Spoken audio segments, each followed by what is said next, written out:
The lecture hall was massive, built to hold students from 12 different alien species. Cadet Tae-Young Kim sat in the middle row, his data pad open as he waited for class to start. Around him, aliens of all shapes and sizes chatted nervously. The Quillarians, who looked like tall rabbit-deer hybrids, kept their ears flat against their heads. The insect-like Mantillions clicked their mandibles in worried patterns. Tae-Young glanced at his friend Jiwon, who sat 2 seats over. She was human too, one of only 3 in the entire academy. She caught his eye and shrugged. Neither of them knew why today's class had everyone so jumpy. "Attention, cadets," Instructor Velthar announced, entering through the main door. The Quillarian professor was nearly 8 feet tall, with soft gray fur and large dark eyes. "Today we study apex predators and pack behavior. But instead of videos and simulations, we have a live demonstration." The room went completely silent. Several Quillarian students shifted in their seats, looking ready to bolt. "Live?" squeaked a small blue alien in the front row. "Sir, with respect, is that safe?" Felthar's ears twitched in what might have been amusement. "Handler Rickson has assured me the subjects are properly contained. Everyone remain calm and in your seats." The side door opened and a large Mantillion entered, pushing a hovering cage. Through the energy field, Tae-Young could see 3 small creatures pacing back and forth. They had 6 legs, sleek bodies covered in dark scales and mouths full of very sharp teeth. Even at this distance, he could hear them snarling. "These are Crythian strikers," Velthar explained. "Apex predators from the death world Krythos 4. These cubs are only 3 months old but already possess bite force sufficient to crush bone. Adult strikers hunt in packs and can take down prey 5 times their size." One of the cubs slammed against the energy field, making it flicker. Half the class flinched backward.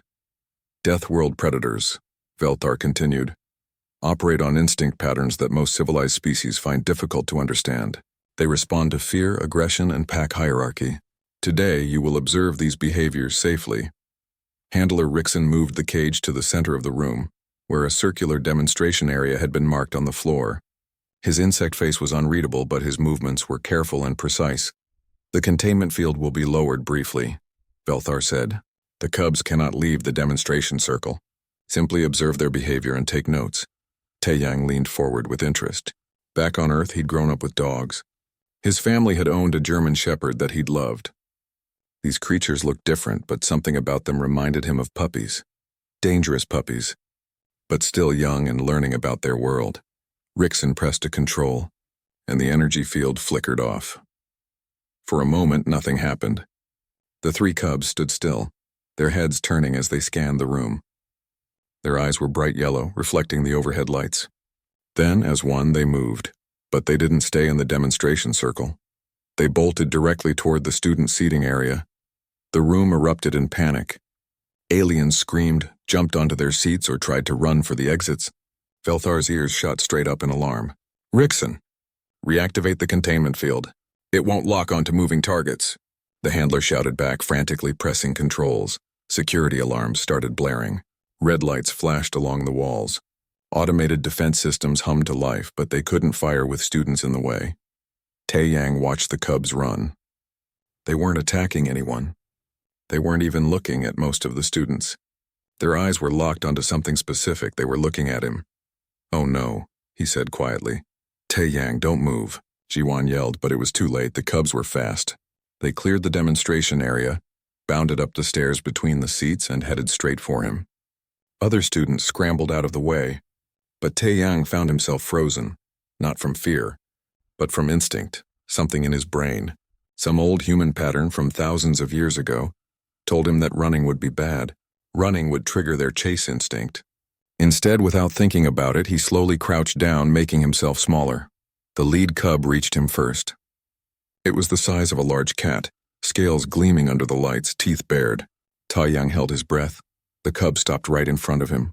It tilted its head, studying him with those bright yellow eyes. Then it made a sound, not a snarl or a growl, but a soft chirp, almost curious. The other 2 cubs arrived seconds later.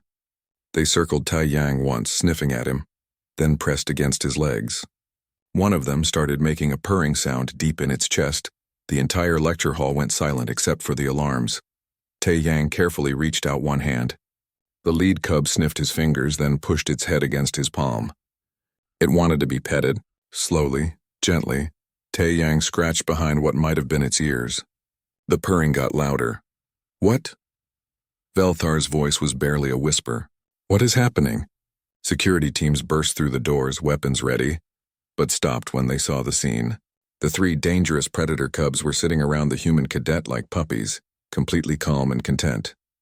One had rolled onto its back and Tae-Yang was rubbing its belly. Sir, one of the security officers said carefully, should we do something? Velthar's ears were flat against his head in complete confusion. I don't know. Dae-hyun, the third human in the academy, stood up from his seat in the back. He walked slowly down the stairs and the cubs immediately noticed him. They chirped in greeting but didn't leave Tae-Yang's side.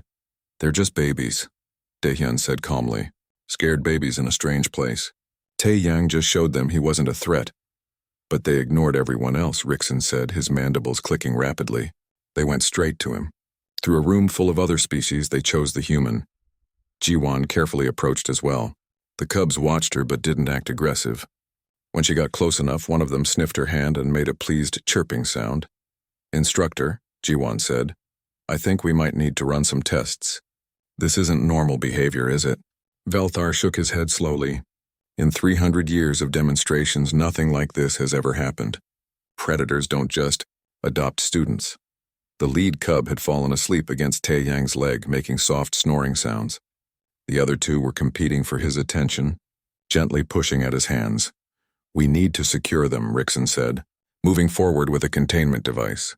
The moment he got close, all three cubs opened their eyes and snarled, showing all their teeth. The handler jumped back. But when Tae-Yang made a soft shushing sound, they calmed down immediately.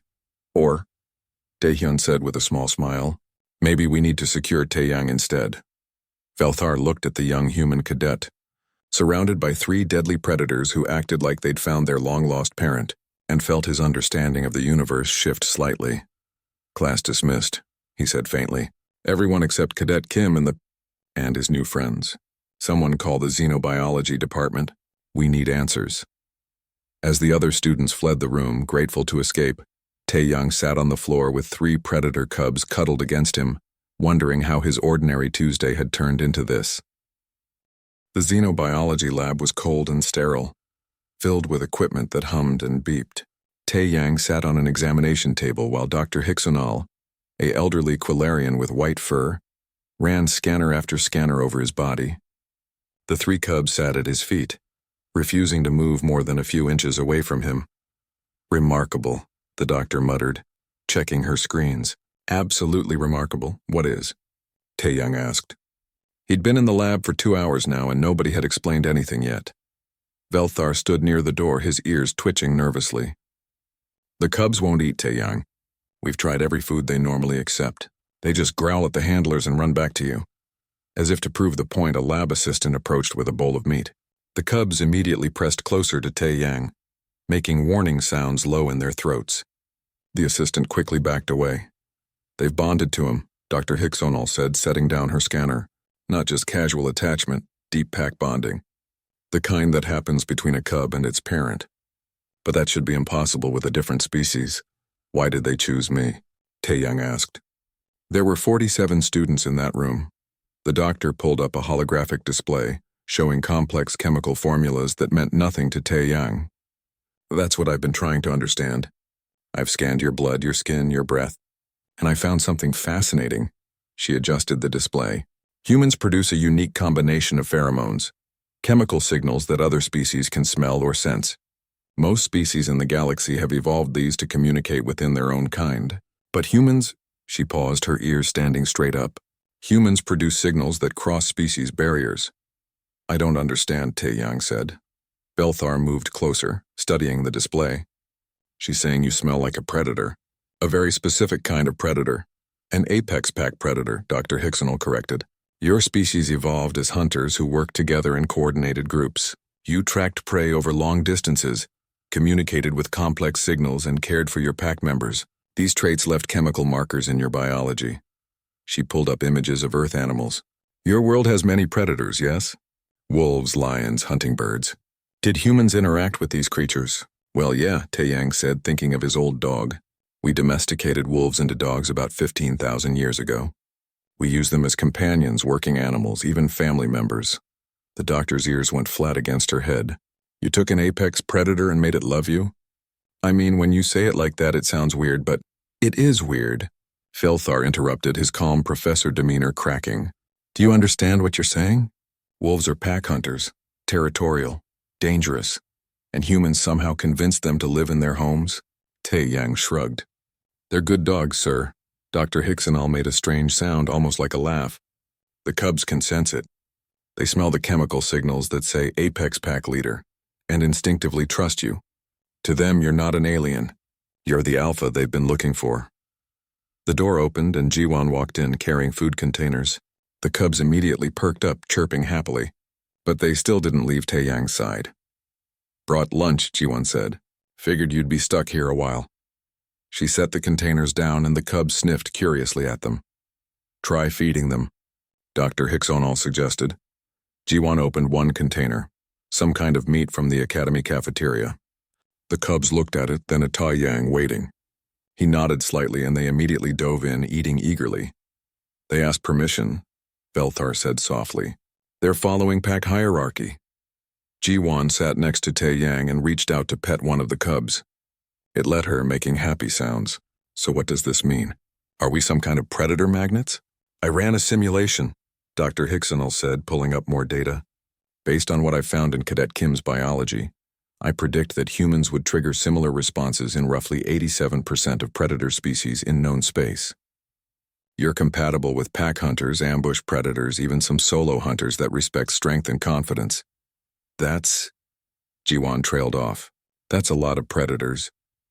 It explains why the Vexian cadets have been acting strange around you three humans, Felthar said.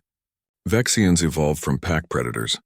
They probably sense the same signals, even if they don't consciously understand them. Tae-Yang remembered a Vexian cadet named Krixal, who had started following him around last week, always wanting to train together. At the time, he'd thought the alien was just being friendly. So what happens now? Tae-Yang asked. Do I have to take care of them? The cubs won't accept anyone else, Dr. Hicksonall said. We've tried. They become aggressive with other handlers. You're the only one they trust when I can't keep 3 predators in my dorm room. Actually, Felthar said slowly, the academy regulations have provisions for research projects involving live subjects. We could assign you temporary custody as part of a xenobiology study. You'd stay in the xenobiology wing where we can monitor the situation. Before Tae-Yang could respond, the lab door burst open. Dae-Hyun rushed in, looking worried. We have a problem. A big problem. What kind of problem? Felthar asked. The news networks picked up what happened in class. It's spreading across the academy, across the entire station. Everyone knows the predators bonded to a human. Dae-Hyun held up his datapad, showing dozens of messages and posts. Some students are scared. They're saying humans are dangerous, that we can control deadly creatures. That's not true, Tae-Yang protested. I'm not controlling them. They just like me. Try explaining that to the Quilarian Student Union, Dae-Hyun said grimly. They're already drafting a petition to have humans removed from predator interaction courses. Maybe removed from the academy entirely. The room went silent except for the cubs, who were still happily eating their lunch, completely unaware of the chaos they'd caused. Dr. Hicksonall's ears drooped. This is my fault. I should have predicted this reaction. Prey species, and yes, my people are descended from prey, have deep instinctive fears of predators. Seeing a human bond with creatures that should be our enemies, it challenges everything we believe about the natural order. But we're not trying to threaten anyone, Jiwon said. We're just existing. I know, the doctor said sadly. But fear isn't logical. Tae-Yang looked down at the cubs who had finished eating and were now curling up at his feet. They looked so peaceful, so trusting. One of them yawned, showing all its sharp teeth, then closed its eyes. What should I do? He asked quietly. Felthar straightened up, his ears coming forward in determination. You stay here. Care for the cubs. Let us study this bond. And we'll document everything. Science and truth are the only weapons we have against fear and prejudice. And if that doesn't work? Dae-Hyun asked. The professor's ears flicked. Then we have bigger problems than 3 predator cubs. We have to ask whether the Galactic Military Academy truly believes in cooperation between species. Or if some species will always be considered too dangerous to include. Taiyang petted the sleeping cubs, feeling their steady breathing. He'd come to the academy to learn, to make a difference, maybe to prove that humans belonged among the stars. He hadn't expected to become a test case for whether Death World predators and their apparent masters could coexist with the rest of the galaxy. But as he watched the cubs sleep peacefully against his legs, he knew one thing for certain: he wouldn't abandon them. Whatever came next, they were his responsibility now. His pack, strange as that sounded. "I'll do it," he said firmly. "I'll take care of them and help with the research. We'll show everyone that this doesn't have to be scary." Dr. Hicksonal smiled, showing flat herbivore teeth. "Good. Welcome to Xenobiology, Cadet Kim. Your first assignment is 3 of the galaxy's most dangerous predators. Try not to get eaten." The cubs snored softly, and somehow Taeyang felt like everything might turn out okay. 1 week had passed since the cubs chose Taeyang, and life at the academy had become very different. He'd moved into a special room in the Xenobiology wing, larger than his old dorm, with space for the cubs to play and sleep. He'd named them Haru, Bom, and Nabi after discussing it with Ji-won. Simple Korean names that felt right. Every morning started the same way. Haru, the boldest of the 3, would wake him up by gently headbutting his shoulder. Bom and Nabi would join in, and soon all 3 would be climbing on him, demanding breakfast and attention. They'd grown noticeably in just 7 days, each now the size of a medium dog. Getting to class with 3 predators following him took some getting used to. The academy hallways were wide, built for species of all sizes. Still, other students would press themselves against the walls as Taeyang passed, the cubs trotting beside him in a neat formation. Haru always took the lead. Bom stayed at Taeyang's left, and Nabi brought up the rear, watching behind them. "They're protecting you," Ji-won had observed, "like a security detail." In the cafeteria that morning, Taeyang grabbed breakfast while the cubs waited patiently at his feet. The room was crowded, but a large empty space formed around him naturally. Most students kept their distance. "Mind if we sit?" Ji-won asked, appearing with her own tray. Daehyun was behind her. "Please," Taeyang said gratefully. "I could use friendly faces." They sat, and the cubs immediately relaxed, recognizing the other humans. Nabi even rested her head on Ji-won's foot. "How are you holding up?" Taehyun asked quietly. "It's weird," Taeyang admitted. "Half the academy treats me like I'm about to attack them. The other half won't stop staring." "The Quillarian students filed an official complaint yesterday," Daehyun said. "They're calling you a safety hazard, saying the cubs should be removed from the academy entirely." "They're not dangerous," Taeyang protested. "Look at them. They're sleeping." Indeed, all 3 cubs had curled up after eating, looking as threatening as house cats. "I know that. You know that. But fear doesn't care about facts." Daehyun glanced around the cafeteria. "On the other hand, have you noticed the Vexians?" Taeyang followed his gaze. A group of Vexian cadets sat across the room, and they kept looking over. Vexians were large, covered in thick fur, with sharp claws and predator eyes. They'd always seemed intimidating before. "They've been watching me all week," Taeyang said. "Not just watching. Crixel asked me about you yesterday," Daehyun said. "Wanted to know about Earth, about human pack structures, about how you trained the cubs." "I didn't train them. I know. But that's what's interesting, the Vexians. They're predator-descended, remember? They understand pack dynamics in a way the prey species don't." Daehyun lowered his voice. "I think they respect you, like you're some kind of alpha." Ji-won snorted. "Taeyang, an alpha? He can barely remember to do his own laundry." "Hey," Taeyang protested, but he was smiling. The moment broke when Crixel himself approached their table. The large Vexian stood there, his posture careful and non-threatening. The cubs opened their eyes but didn't growl. "Cadet Kim," Crixel said, his voice a deep rumble. "May I speak with you?" Sure," Taeyang said. "My packmates and I have been discussing your situation. We believe the Quillarians are wrong. You are not dangerous. You are—" He paused, searching for words. "You are what we call Kith Alpha, one who leads by making others strong, not by making them afraid." Taeyang blinked. "Thank you. We would be honored to train with you, to learn from you." Crixal glanced at the cubs. They chose well. Before Taeyang could respond, Crixal nodded respectfully and returned to his table. "See?" Daehyun said. "The predator species get it." The rest of the day followed a now familiar pattern. Taeyang attended classes with the cubs. Most professors allowed it, though some nervously requested that the cubs stay by the door. Dr. Hicksonall's xenobiology class was the only place where they were truly welcome, often becoming part of the lesson itself. That afternoon, Taiyang had tactical simulations. The training room was huge, with holographic terrain and virtual enemies. His team was supposed to practice basic squad movements. Commander Thrix, the Vexian instructor, watched as Taiyang entered with his cubs. "Cadet Kim," the commander said. "I see you've brought your companions. I'm sorry, sir. I can't leave them alone. They get anxious and no need to explain. Let them stay." Thrix's eyes gleamed with interest. "In fact, include them in the exercise. I want to see something." The simulation began. Taiyang's team was supposed to navigate through a hostile zone and reach an objective. Standard stuff. But with the cubs present, everything changed. They didn't just follow Taiyang. They scouted ahead, checking corners and alerting him to virtual threats before his scanner picked them up. When the team needed to split up, Bomb stayed with Taiyang while Haru and Nabi shadowed his teammates, providing early warning. During one ambush, Haru reacted before anyone else, placing herself between Taiyang and the threat. The simulation registered her as a valid defensive asset. When the exercise ended, successful with record time, Commander Thrix was grinning. "Extraordinary," he said. "You move like a natural pack. No training, no coordination drills, just instinct. That's real talent, Cadet Kim." "It's not me, sir. They just know what to do." "That's exactly my point. They know because you know. You think like a predator even if you don't realize it." Thrix gestured to the rest of the team.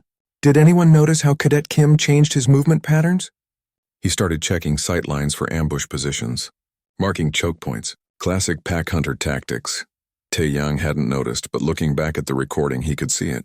With the cubs present, some ancient part of his brain had activated, running old programs written by ancestors who hunted in groups. "This is what makes humans interesting," Thrix continued. "You're not just Deathworld survivors. You're adapters. You see what works and you do it whether it makes sense to others or not." That evening, back in his room, Taiyang was playing with the cubs when his datapad chimed. A message from Dr. Hicksonall. "Come to my office. Important news." He found the doctor looking stressed, her ears flat against her head. "What's wrong?" Taiyang asked. "A Quillarian ambassador is visiting the academy tomorrow. Ambassador Thelvan. She's not a fan of predators, or Deathworlders, or anything she perceives as a threat to her species' safety. And she's heard about me. She's demanded a formal hearing." The academy dean agreed. "Tomorrow afternoon they'll decide if humans should be restricted from predator interaction programs, or possibly," she paused, "or possibly removed from the academy entirely for being inherently dangerous." Taiyang felt cold. "They can't do that. We haven't done anything wrong. Fear doesn't need a rational reason, Taiyang. I told you that." Dr. Hicksonall sat down heavily. "The dean is trying to be fair. She's allowing us to present evidence to make our case. But Ambassador Thelvan is very influential among the prey species coalition. If she decides humans are a threat, then we're done. I'm sorry. I wish I had better news." Taiyang walked back to his room slowly, the cubs sensing his mood and staying quiet. When he entered, Ji-won and Daehyun were waiting. "We heard," Ji-won said simply. "All three of us testify tomorrow," Daehyun said. "We show them humans aren't monsters. We show them the cubs are safe. We prove them wrong. And if we can't," Taiyang asked, Daehyun's jaw set, "then we prove that prejudice and fear don't belong in a galactic military that claims to protect everyone." The cubs climbed onto Taiyang's bed, making room for him. Haru gently licked his hand, a gesture of comfort. Bomb pressed against his side. Nabi watched the door, always protecting. Taiyang had come to the academy to learn, to explore, to be part of something bigger than Earth. Now that dream hung in the balance, judged by people who looked at him and saw only a threat. But as he sat with his friends, human and otherwise, he felt determination replace his fear. Tomorrow they would face the hearing. Tomorrow they would show the galaxy that humans and predators could coexist. That understanding was stronger than fear. Tomorrow they would fight for their place among the stars. But tonight he just held his cubs close and tried not to worry about what morning would bring. The Grand Council chamber was circular, with seats rising in tiers around a central floor. Taiyang had never been in this room before. It was reserved for important academy business, not for students. Today, though, he stood in the center with Haru, Bam, and Nabi sitting calmly at his feet. The observation galleries were packed. Students from every species crowded in to watch. Taiyang could see Jiwan and Daehyun sitting with the human cadets. Crixel and the Vexians occupied another section. The Quilarians sat furthest from the floor, as far from the cubs as possible. Academy Dean Sirtala presided from the highest seat. She was Nexian, a species known for fairness and logical thinking. Her blue skin seemed to glow under the chamber lights. This hearing will address concerns about human cadets and their interaction with predator species, the dean announced. Ambassador Thelvan has requested we examine whether such interactions pose an unacceptable risk to Academy safety. Ambassador Thelvan stood. She was an older Quilarian, her white fur immaculate, her bearing proud. When she spoke, her voice carried throughout the chamber. Thank you, Dean Sirtala. I will be brief. The facts are simple and disturbing. She gestured toward Taiyang. 1 week ago, 3 Crithian striker cubs were brought to this academy for educational purposes. These are apex predators from a death world. Dangerous, aggressive, untrainable. She pulled up a holographic display showing attack statistics. Adult strikers have killed 17 sentient beings in the past decade. Cubs have injured dozens more. Yet when these particular cubs were released, they ignored all safety protocols and bonded instantly with a human cadet. Murmurs ran through the galleries.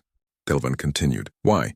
According to xenobiology reports, humans emit chemical signals that register as apex pack leader to predator species. They are essentially super predators disguised in civilized clothing. That's not fair, Taiyang whispered to himself. This becomes more troubling when we examine human history, Thelvan said, pulling up images of Earth. Humans evolved on a death world where violence was constant. They have waged wars for their entire existence, thousands of years of organized killing, of weapons development, of strategic destruction. Images flashed across the display, ancient battles, modern warfare, weapons from primitive clubs to advanced firearms. But most disturbing, Thelvan said, her voice dropping, is what they did to their own predators. Humans encountered wolves, dangerous pack hunters, and instead of avoiding them, instead of defending against them, humans domesticated them. They turned apex predators into loyal servants, into dogs. The Quilarian section of the gallery shifted nervously. What does this tell us? It tells us that humans see predators not as threats but as tools, as weapons to be controlled and used. That is why these cubs bonded to Cadet Kim. Not because he is kind, not because he is safe, but because he is a more dangerous predator than they are. Thelvan looked directly at Taiyang. I do not believe humans are evil. But I believe they are too dangerous for this environment. They weaponize the things we fear. They think like predators. They smell like predators. They are predators no matter how civilized they appear. She sat down. The chamber was silent. Dean Sirtala nodded. Thank you, Ambassador. Now we will hear from those defending the human cadets' continued full participation. Commander Thrix, the Vexian stood, his large form commanding attention. I will speak plainly. Yes, humans are predators. So are Vexians. So are 6 other species in the galactic military. The question is not whether humans are predators. The question is whether they are dangerous. He pulled up different data. In 3 years at this academy, human cadets have 0 disciplinary incidents involving violence, 0 aggression complaints, 0 predatory behavior toward other students. They have the lowest conflict rate of any species enrolled. That proves nothing, a Quilarian voice called from the gallery. They're simply hiding their nature. Are they? Thrix challenged. Let's talk about what happened with the cubs. Yes, the cubs bonded to a human. But what did Cadet Kim do? Did he weaponize them? Command them to attack? No, he cared for them. He fed them. He taught them impulse control. In 1 week, those cubs are calmer and more disciplined than when they arrived. He gestured to where the cubs sat peacefully. Look at them. They are sitting quietly in a room full of potential prey. They are not hunting, not threatening. They are simply being with their chosen pack leader, who has shown them nothing but patience and gentleness, because he controls them. Thelvan interjected. That's the problem. I don't control them, Taiyang said quietly, but his voice carried in the silent chamber. Dean Sirtala raised a hand. Cadet Kim, you will have your chance to speak. Commander Thrix, continue. Predator species understand something prey species may not, Thrix said. There is a difference between dominance and leadership. Dominance is forcing others to obey through fear. Leadership is inspiring others to follow because they trust you. Cadet Kim leads. He does not dominate. Thrix pulled up footage from the tactical simulation. Watch this. During training exercises, the Cubs work with Cadet Kim's team. They protect. They scout. They coordinate. This is not control. This is cooperation. This is pack behavior, and it's natural and healthy. Jiwon stood from the gallery. May I speak, Dean? You may, Cadet Park. Jiwon walked to the floor, standing beside Tae-yang. Ambassador Thelvan is right that humans domesticated wolves. But she's wrong about why. We didn't do it to create weapons. We did it because we were lonely, because we wanted companions, because we saw in wolves something that reminded us of ourselves, social creatures who care for their pack. She pulled up her own data. I've analyzed human-predator relationships throughout our history. Yes, we've used dogs for work, herding, guarding, hunting, but primarily we've treated them as family. We love them. We grieve when they die. That's not weaponization, that's connection.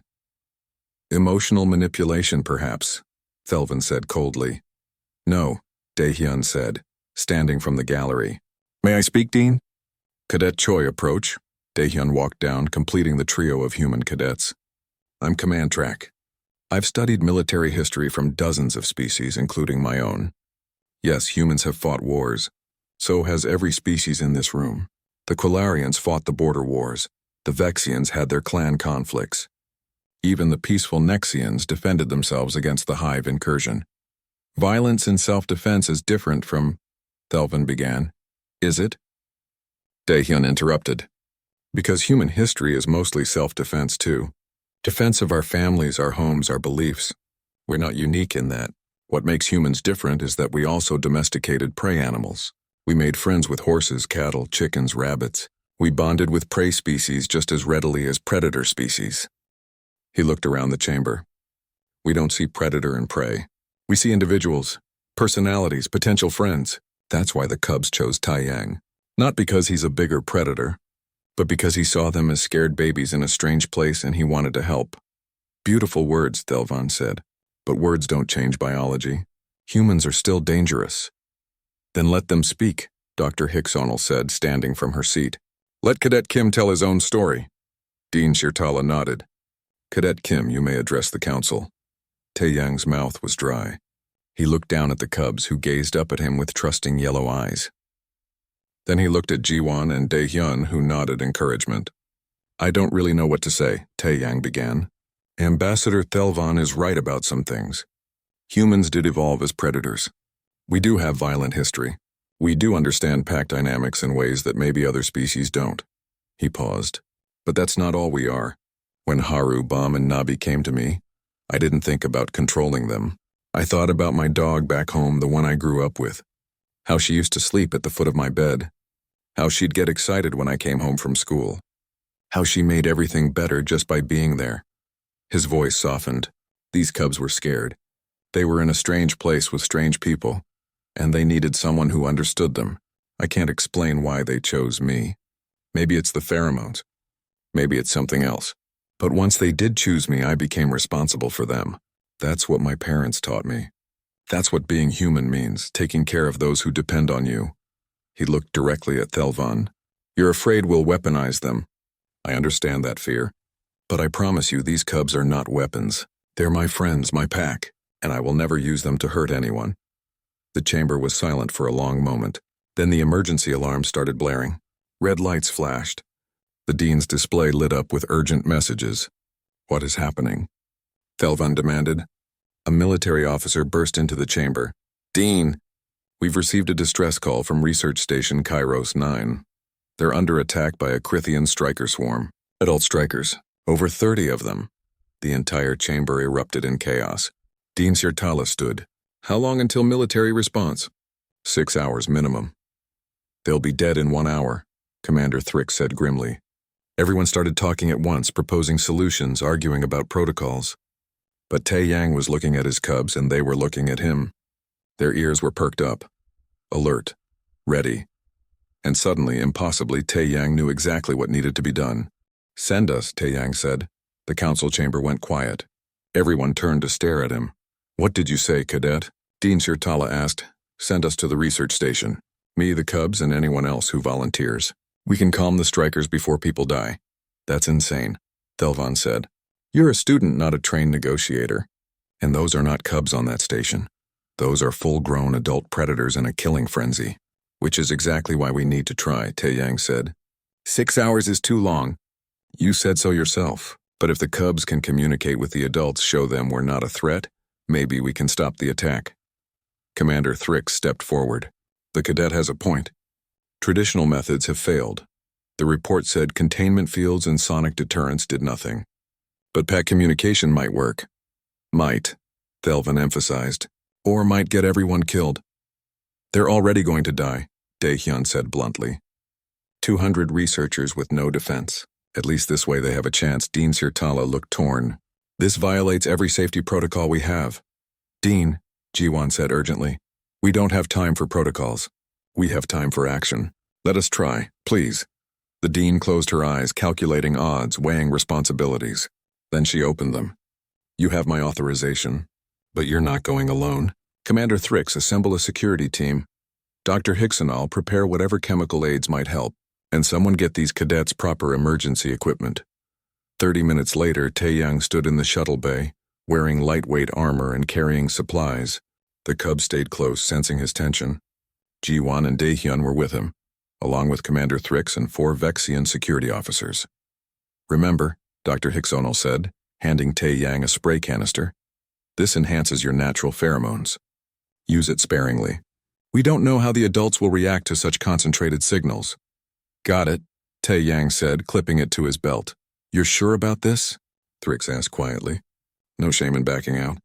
These are adults, not Cubs. Much bigger, much more aggressive. Taeyang looked at Haru, Bomb, and Nabi. They looked back at him with complete trust. I'm sure. The shuttle flight took 45 minutes. Through the viewport, Taeyang could see the research station on Kiros 9's surface. It was a sprawling complex of interconnected domes and buildings. Smoke rose from several sections. Figures moved around the perimeter, the strikers. How many researchers still alive? Jiwon asked. Sensors show approximately 180 life signs, the pilot reported. They've barricaded themselves in the central dome. But the strikers are trying to break through. As they descended, Taeyang could see the strikers clearly now. They were massive compared to the Cubs, each one the size of a small car. Their scales were darker, scarred from years of hunting. They moved with terrifying efficiency, coordinating their attacks on the dome's reinforced doors. Landing in 30 seconds, the pilot announced. May the stars protect you. The shuttle touched down 200 meters from the station. The ramp lowered, and Taeyang stepped out with the Cubs. Immediately, every striker turned toward them. Oh no, Jiwon whispered. 30 adult Krithian strikers stopped their assault on the dome and began moving toward the shuttle. Their movement was liquid and fast, covering ground with frightening speed. Defensive positions, Thrix ordered, and the Vexian security team formed a perimeter. No, Taeyang said. Everyone stay calm. No weapons. No threatening movements. They're coming right at us, one of the Vexians said, his voice tight with fear. I know. Just trust me. Taeyang crouched down, letting the Cubs move in front of him. Haru, Bomb, Nabi, it's okay. Show them. The Cubs chirped loudly, a sound Taeyang had never heard them make before. It echoed across the open ground. The advancing strikers slowed, their heads tilting in confusion. One of the Cubs, Haru, always the boldest, walked forward to meet them. She chirped again, then made a low rumbling sound. The adult strikers stopped completely, now only 20 meters away. The largest striker, clearly the Pack Alpha, moved to the front. She was scarred and battle-worn, easily 3 times Haru's size. She lowered her head to the Cub, sniffing carefully. Don't move, Taeyang whispered to his team. Let them figure it out. Haru chirped again and turned, walking back to Taeyang. She pressed against his leg, then looked back at the Alpha, making an imploring sound. The Alpha tilted her head, then her yellow eyes focused on Taeyang. Every instinct screamed at him to run. The Alpha was huge, powerful, a perfect killing machine shaped by millions of years of evolution. She could end him in seconds, but running would trigger the chase. Running would mean death, so Taeyang stood up slowly and took a step forward. Taeyang, no, Jiwon hissed. He took another step. The cubs followed, chirping encouragement. The Alpha watched him come closer, her body tense but not aggressive. Not yet. Taeyang stopped 3 meters from the Alpha, close enough to smell her. Blood and dirt and something wild, close enough to see the intelligence in her eyes. "Hey," he said softly, "I know you're upset. Something scared you, made you angry. But these people here, the ones in the dome, they're not your enemies. They didn't mean to hurt you." The Alpha's lips pulled back, showing teeth longer than Taeyang's fingers. "I know," he continued, keeping his voice calm. "I know you don't understand my words, but maybe you understand this." He slowly reached for the pheromone spray, moving carefully so as not to startle her. He sprayed a small amount into the air between them. The concentrated scent of human amplified and enhanced. The Alpha's nostrils flared. She took a step closer, sniffing the air. Then she made a sound, deep, rumbling, questioning. "That's right," Taeyang said. "I'm Pack.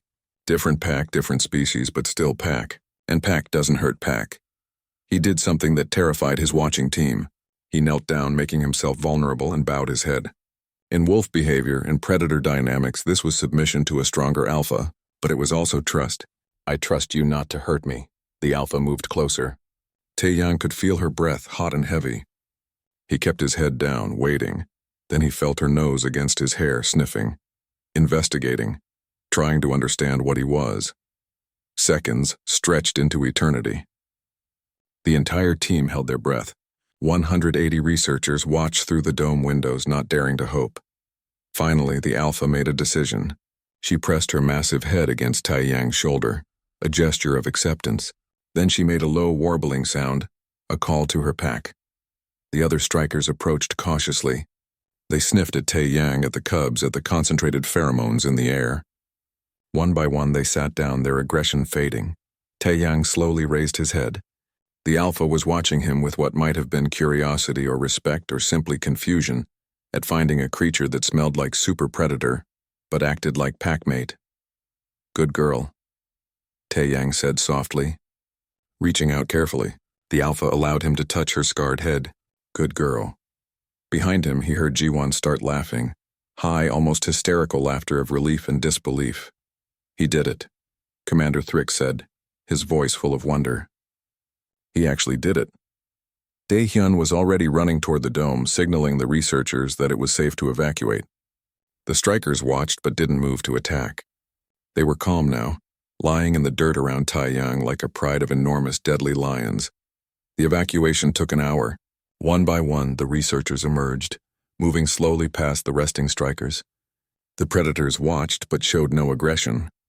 Haru Bam and Nabi moved among them, chirping reassurance in whatever language strikers spoke. When the last researcher was safe on the evacuation shuttles, Taeyang stood up. The Alpha stood too, watching him. "We have to go now," Taeyang told her, knowing she didn't understand words but hoping she understood tone. "Take care of your pack. We won't bother you again." The Alpha made that rumbling sound again. Then she turned and led her pack away from the station, back toward the wilderness where they belonged. The cubs watched them go, making sad, chirping sounds. But when Taeyang called them, they came without hesitation. He was their pack now. The flight back to the academy was quiet. Everyone was too exhausted and emotionally drained for conversation. Taeyang sat with the cubs curled around him, processing what had happened. "You know you're famous now, right?" Ji-won finally said. "Every news network in the galaxy recorded that rescue. Human Cadet calms Death World predators with nothing but trust." "I just did what felt right," Taeyang said. "That's what makes it amazing," Commander Thrick said. "You trusted your instincts. Predator instincts, yes, but also human instincts. The ones that say communicate. Don't fight and show trust to earn trust. That's why humans are special." When they arrived back at the academy, the entire student body was waiting. The docking bay was packed. As Taeyang emerged from the shuttle, the crowd erupted in cheers, from every species, including the Quillarians. Dean Sirtala approached, Ambassador Thelvan beside her. The ambassador looked thoughtful, her ears no longer flat with fear. "Cadet Kim," the dean said formally, "you have saved 180 lives today and proven yourself an exceptional asset to this academy." "I had help," Taeyang said, gesturing to Ji-won, Dae-hyun, the Vexian team, and the cubs. Nevertheless, Thilban said quietly, I owe you an apology. I called you dangerous. I was right about that, you are dangerous. But I was wrong about what that means. You're dangerous to enemies and threats. To your pack, you're the safest person in the galaxy. She looked at the cubs, who gazed back at her calmly. I still don't fully understand what happened out there. But I saw you kneel before that alpha. I saw you trust her not to kill you. That takes a special kind of courage. Or madness. Perhaps both. The hearing? Tae-young asked. Dissolved, the dean said. By unanimous decision of the council, humans will remain full participants in all academy programs. In fact, she smiled, we're creating a new program, Interspecies Pack Dynamics. We'd like you to help design it. I'm just a cadet, Tae-young protested. You're the cadet who made peace with 30 adult strikers, Thrick said. I think you're qualified. In the following weeks, life found a new rhythm. The cubs continued growing, becoming juveniles and then young adults. They stayed with Tae-young, but now other students could interact with them safely. Crixel and his Vexian friends became regular training partners, learning human pack concepts. The new Interspecies Pack Dynamics program launched with Tae-young, Ji-won, and Dae-hyun as student advisors. Species that had feared each other for generations started learning to communicate and cooperate. Tae-young was offered early graduation and a position in the Galactic Military's new Special Wildlife Response Unit, a team dedicated to peaceful resolution of human-predator conflicts across the galaxy. He accepted, on the condition that his team could come with him. On graduation day, Tae-young stood in his new uniform, the 3 strikers, no longer cubs but powerful young adults beside him. Ji-won and Dae-hyun wore matching uniforms. Commander Thrix would lead the unit, with Dr. Hicksonal as chief science advisor. Ready for the next adventure? Ji-won asked. Tae-young looked at his team, human and striker, predator and friend. He thought about how far they'd come from that first chaotic day, when 3 scared cubs had chosen him in a lecture hall. Ready, he said, because that's what humans did. They adapted. They connected. They built bridges between species that shouldn't work together but somehow did. They looked at the dangerous things in the universe and saw not weapons or threats but potential friends who just needed someone to understand them. The galaxy called them Deathworlders, apex predators, dangerous. Maybe they were right. But they were also pack-binders, bridge builders, and friends to creatures no one else could reach. And that, Tae-young thought as his team boarded their ship for their first mission, was something worth being.